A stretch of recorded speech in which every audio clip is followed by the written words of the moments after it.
Images from surveillance cameras of a North Korean soldier defecting to South Korea, shown at a news briefing in Seoul. Jong-un Agence France Presse. Getty Images. Earlier this month at the National Assembly in Seoul, President Trump highlighted the tragic tale of the two Koreas, one free, just and peaceful, the other tyrannical, oppressive and dangerous. This contrast is at the root of America's most urgent national security challenge.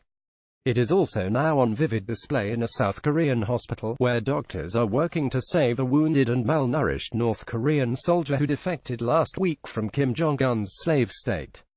The defector, whose full name is still not publicly known, risked his life by speeding across the demilitarized zone in a jeep, then dashing across the heavily guarded border at Panmunjom. He knew that North Korean troops have shoot-to-kill orders against anyone trying to flee. By the time he made it across, some 6 bullets had pierced his arms and torso. South Korean guards rescued him 55 yards south of the border, and doctors soon discovered just how grave his condition was. Along with the bullet wounds, he also had hepatitis B, pneumonia and an enormous number of parasitic worms in his intestines, some up to 11 inches long. "I've never seen anything like this in my 20 years as a physician," said his South Korean surgeon. The worms can burrow into fresh wounds, with potentially devastating effects. This defector's plight is a window onto North Korean life. For all the regime's spending on sophisticated weapons, monuments to the Kim family and bribes for elites in Pyongyang, even trusted soldiers suffer terrible malnourishment. A vast majority of other North Koreans endure still worse. Such is the cruelty of North Korea's regime, and such is the responsibility of those foreign governments that enable it. Every one of North Korea's 23 million people is subject to the brutal state-imposed caste system known as Songbun. The word Songbun should be notorious around the world. From birth, every North Korean is marked by the government as a member of a loyal core caste, a wavering middle caste or a hostile caste, and this designation determines access to food, housing, education, jobs, everything. During the famine of the 1990s, when more than 2 million North Koreans perished, the Songbun system often determined who ate and who starved.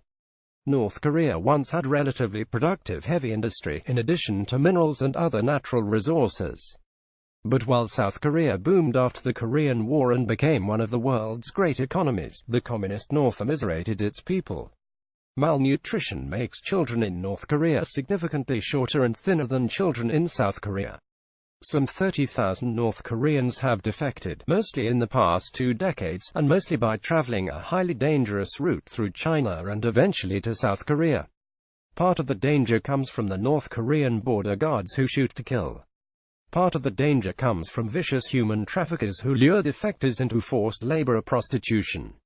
And part of the danger comes from Chinese authorities who send defectors back to North Korea, where they face imprisonment and execution. Such repatriations violate China's clear legal obligations under the International Refugee Convention. North Korea also goes after those defectors who manage to make it to freedom.